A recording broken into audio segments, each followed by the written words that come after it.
This episode is sponsored by The Alcohol Experiment, a free 30-day challenge designed to interrupt your patterns, give you control, restore your health, and put you back in touch with the version of you who doesn't need alcohol to cope, relax, or enjoy life. More than 220,000 people have already tried The Alcohol Experiment for themselves and have seen improved sleep, increased happiness, reduced anxiety, and so much more. Join thousands in this inspiring, hopeful, and exciting program where you examine your beliefs and reconnect with the best version of you without ever feeling like you're missing out. Start today for free at alcoholexperiment.com.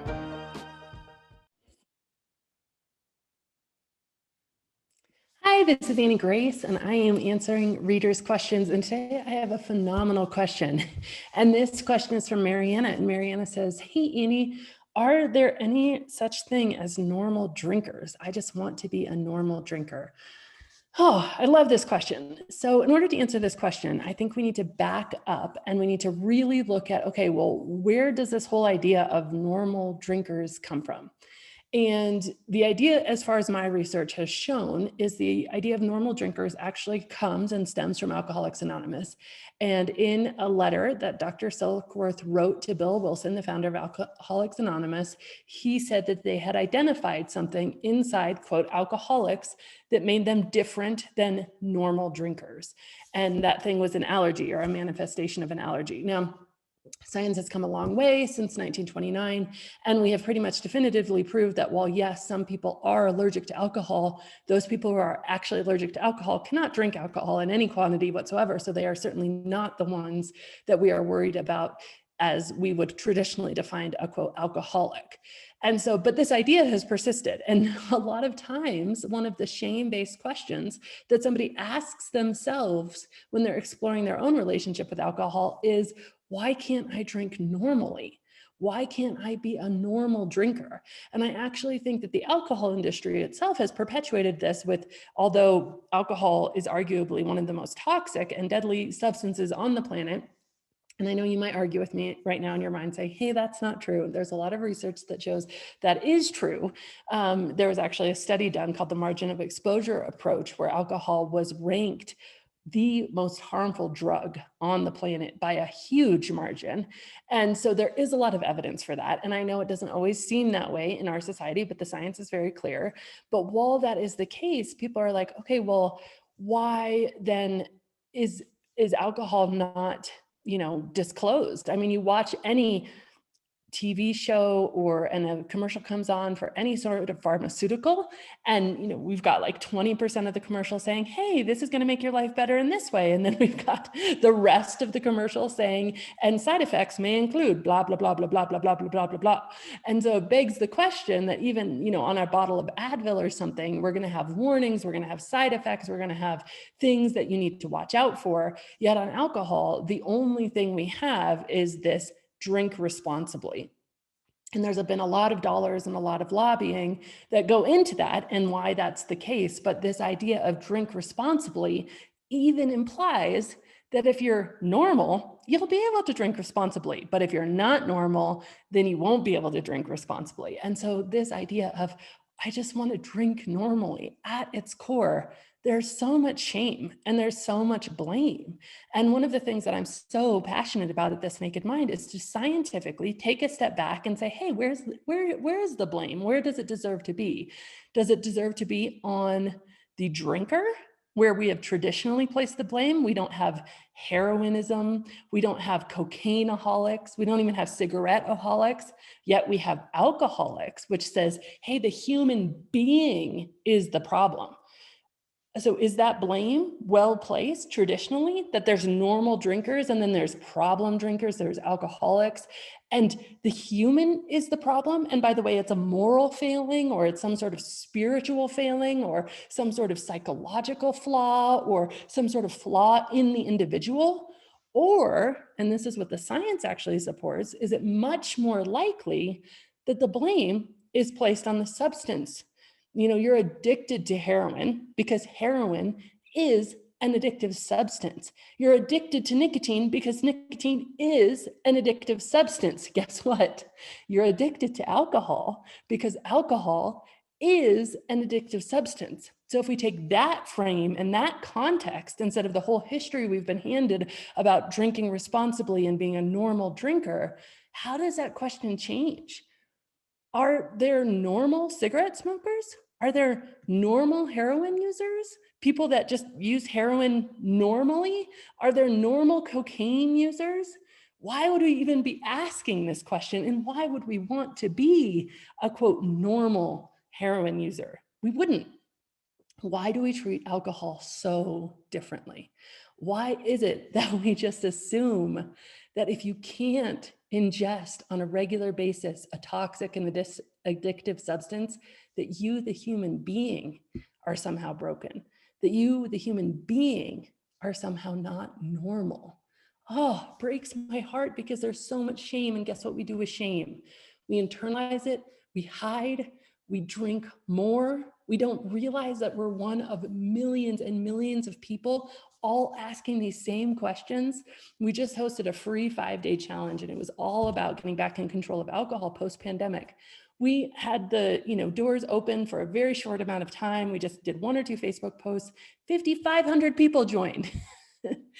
There are so many people questioning their drinking and worrying that they're not normal, that they're not okay, that somehow they are the problem, that they're a moral failing, that somehow they are internalizing the shame and blame and guilt. And one of the first things we do at This Naked Mind is we put down that shame and blame and guilt and say, hey, alcohol, like every other addictive substance on the planet, and by the way, that's one thing all doctors agree upon when it comes to alcohol, that it is addictive and very, very addictive. Alcohol is the issue. It is not the human being. And so when we can alleviate that blame and that shame, we are on the path. We take one of the first steps to really finding freedom. And there's so many people who want to do this. We have a free alcohol experiment. It's always free at alcoholexperiment.com. 250,000 people have gone through it so far. It is very normal to question, should we be drinking this substance? I mean, think of it this way. You drink enough alcohol, you throw up. Why do you throw up? Why? Just think of it for a second. Why do you throw up?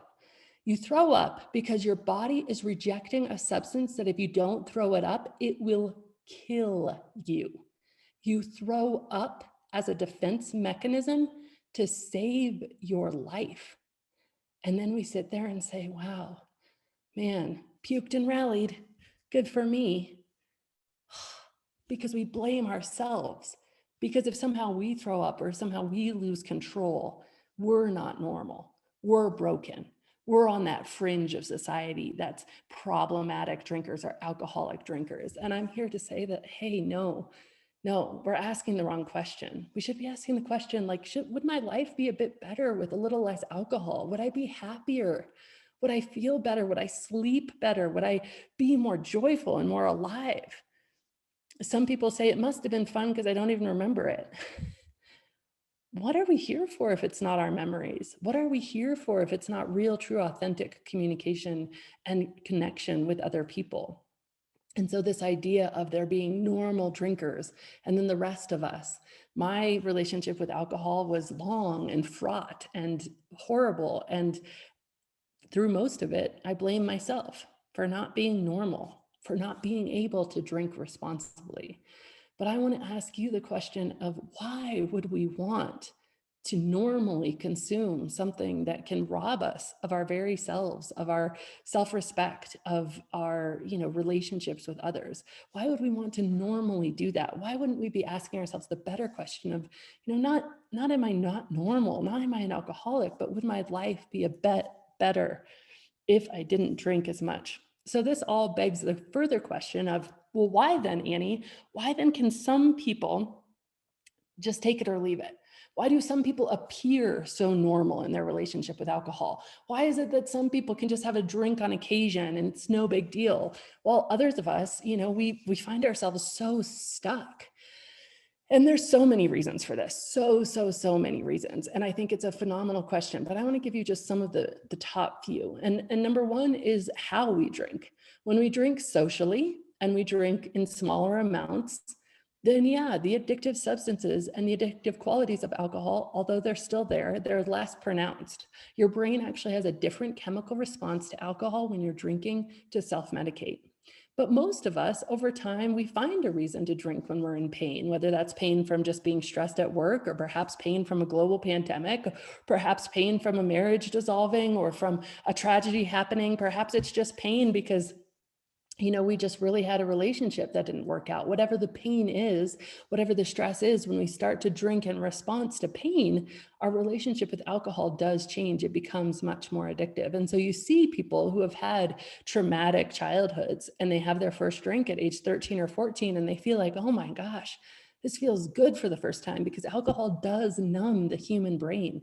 It numbs the human brain and the human body. In fact, it used to be something we used in surgeries in order to numb the body to be able to withstand a surgery. And now we have much safer sort of anesthetics than alcohol, but it used to be that way because it does numb us. And so when we drink for pain, that slide from what was occasional drinking into what's much more frequent drinking becomes quicker. So any human being, this is what I want you to get from this entire question. There isn't such thing as normal drinkers. Any human being with the right exposure in the right circumstances over time can become addicted to alcohol, can reach a place where they feel like, why is everything else in my life together? Why am I smart and in control in every other area, but this is the strange exception? Why can't I get back in control here? And if that's you, if you're questioning this, you're absolutely in the right place. I invite you to join us at the Alcohol Experiment, alcoholexperiment.com, or join me in the path, nakedmindpath.com. And just welcome, because it's not that you're not normal. It's that you're normal. It's that alcohol, and this is a highly, highly disguised fact in our culture with more than $2 billion being spent on alcohol advertising. It's that alcohol itself is addictive. To anyone with a brain, that is, anyone with blood and flesh and bones and cells. And so if you found yourself in a problematic relationship with alcohol, I just want you to hear me, that the first step is realizing that's not your fault. You've been doing the best you can with the tools you have, but it is your responsibility. And there is a way out that doesn't have to be painful or scary. So I hope that answers the question. Thank you.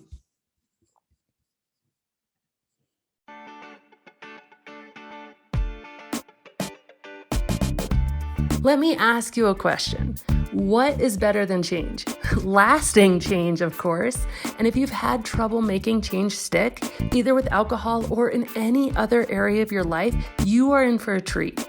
I created the 100 Days of Lasting Change to ensure that we don't just change for a moment, but we truly transform for a lifetime. And this program is so close to my heart. Thousands of people have been through it and their results are incredible. But don't take my word for it. Check it out at thisnakedmind.com/100 days. And as always, rate, review, and subscribe to this podcast, as it truly helps the message reach somebody who might need to hear it today.